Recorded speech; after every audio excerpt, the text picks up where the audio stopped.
Сегодня мы выезжаем на Пелопоннес. Мы будем в таких местах, где ты еще точно не бывал. Следи за нами.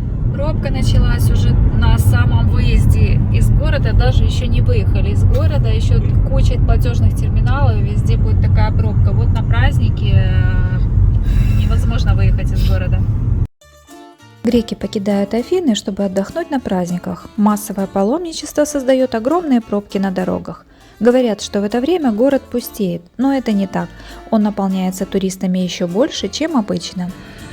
Здесь настолько затор, что даже приехало телевидение и снимает, как люди уезжают из города отдыхать. Через платежные терминалы здесь такой затор, просто ужас.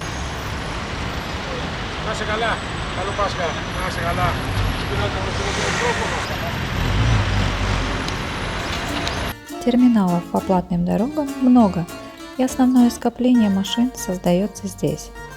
Удобнее и быстрее оплачивать картой или телефоном, без оператора. Путь открыт, но дальше затор продолжается. Такое количество машин я не видела никогда. Огромный поток в одну сторону, и этого не избежать. Есть, конечно, бесплатные дороги, но там такой же поток. В этом мы убедились, когда возвращались назад. Говорят, люди стояли по 5 часов в заторах. Над нами летал вертолет и все это снимал. А я наблюдала за водителями и пассажирами, чем еще заниматься в пробках. Все устали и дружно уснули. Наконец-то дорога очистилась, и открылись мои любимые красивые виды Пелопоннеса.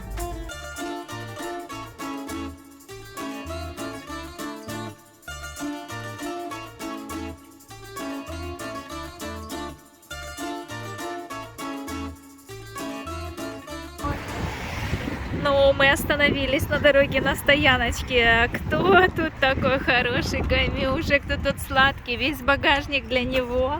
Сейчас попоим водичкой, покушаем мороженое, отдохнем, поем дальше. Давай, прыгай, ап, давай, ап. Есть водичка. Кто кушает мороженое? Кто кушает мороженое? Вкусняшка. Вкусно. Нам нужно было отдохнуть и поесть. По пути мы заехали в Триполи. Городок оказался маленький, и осматривать здесь было нечего. Большая центральная площадь, где на праздник собирается основная масса жителей. Скучные здания, скучные жители, скучные росписи на стенах. А эту статую заметил Ками и долгой с опаской рассматривал ее.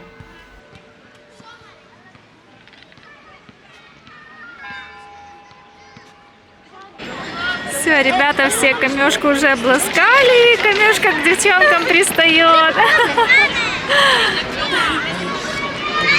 Ками популярен, везде популярный пес.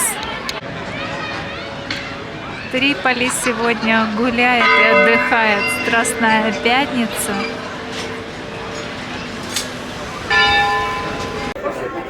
Нам нашли место, тут просто забитый ресторан, нам еще даже столик не почистили, сейчас его почистят. Смотри, как много людей сегодня, все гуляют. Конечная цель нашей остановки в этот день – городок Гитион.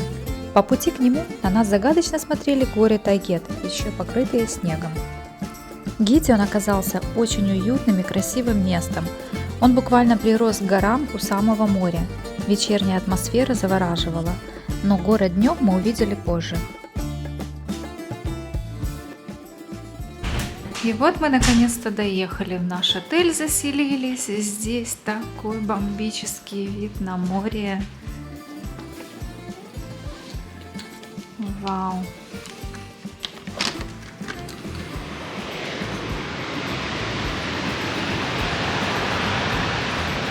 Море сегодня бушует.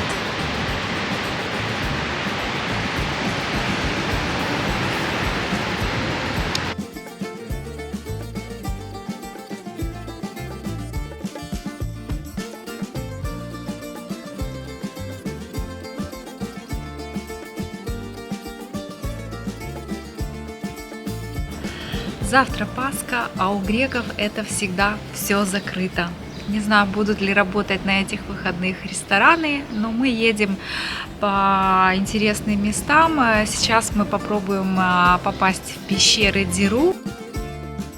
От Гитиона до пещер Диру 40 минут на машине. В пути нас сопровождает красивейшая природа Пелопоннеса, горы и отличные дороги.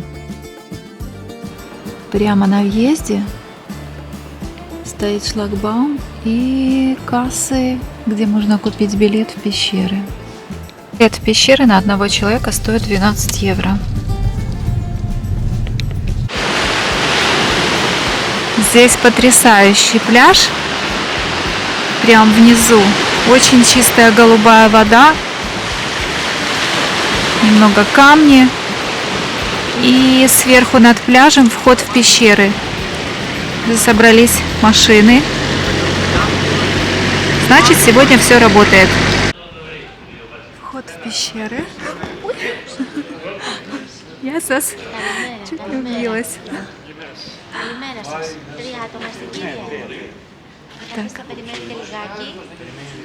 Θα περιμένετε να συμπληρωθεί η βαρκούλα. Ναι. Χρειαζόμαστε maximum time 20 minutes. На входе выдают жилеты.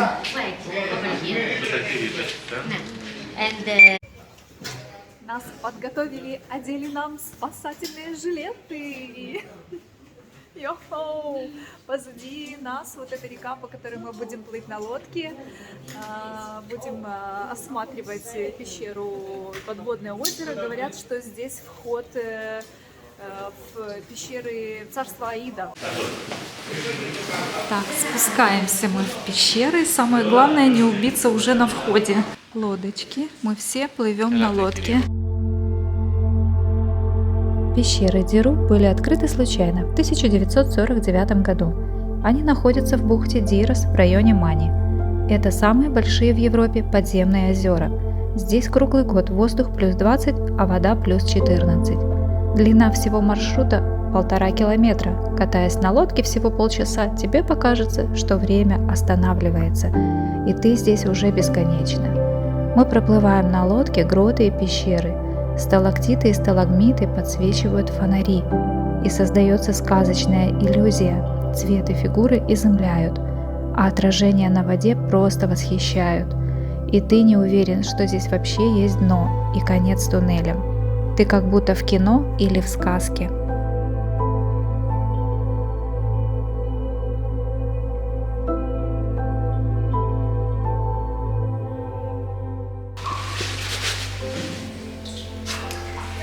У нас очень профессиональный лодочник Хиро. Мы плывем, не стукнулись ни в один камешек, не зацепили ни один уголок. Хотя здесь такие узкие проходы и очень красивые потолки.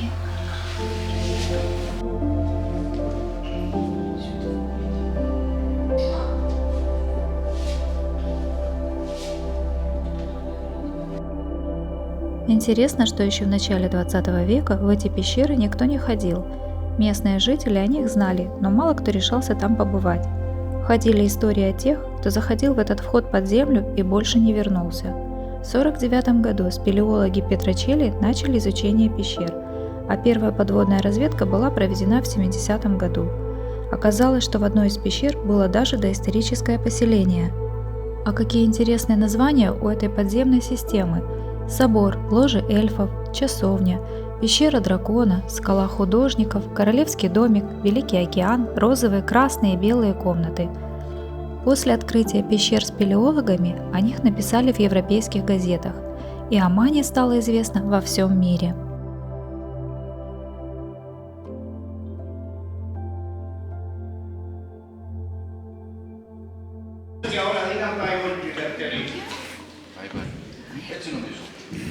Все, вот и мы поплавали по озеру Аида.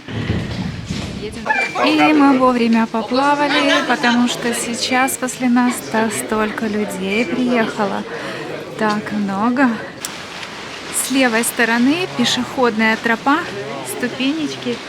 Можно также спуститься сверху, то есть не съезжать вниз, А спуститься сверху и прямиком к этому входу.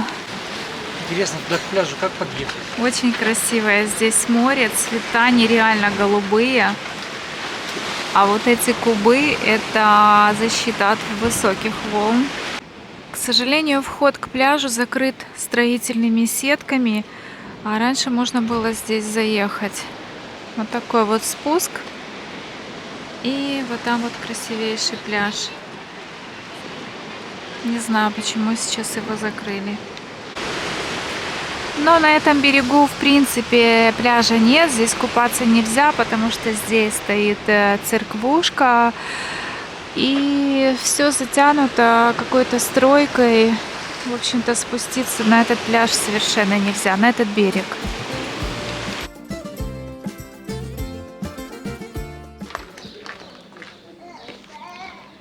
Мы живем здесь. Сегодня приехали в Аэрополи. Возле Аэрополи находятся Дирос Кейв, пещеры Дирос. И потом спустились вот по этой дороге. Ниже, ниже, ниже. И вот сюда. Здесь Ватия. Я бы назвала Грецию страной брошенных городов. Здесь очень много заброшенных городов, особенно когда поездишь по разным горам, по разным местностям, то можно найти столько незаслуженно забытых интересных строений. Как мы знаем, на каждой горе есть какое-то строение. И вот Ватия — это город забытый город, который бросили и совершенно не поддерживают. И, кстати, незаслуженно забытый, потому что сюда практически не доезжают туристы. Иногда доезжают, но только если целенаправленно. Поэтому сегодня мы гуляем по этому городу. Как зубцы на спине игуаны, разрушенные башни изрезали верхушку широкого горного кряжа. По мере того, как этот кряж тянется к обрыву, башни разбегаются во все стороны и карабкаются в высоту. Эта угловатая копна тянется основанием в облако кактусов и олив, заканчиваясь на краю уступа. Город Ватия расположен на вершине одного из холмов полуострова Мани на юге Пелопоннеса. Его дома-башни типичны для региона Мани, где долгие кровопролитные распри между семейными или клановыми группами были обычным делом.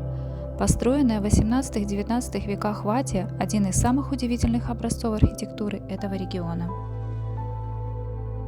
После безуспешной попытки превратить Ватию в полноценный туристический объект с отелями и прочими удобствами, предпринятой в 80-х годах, она остается в состоянии заброшенности и нуждается в реставрации.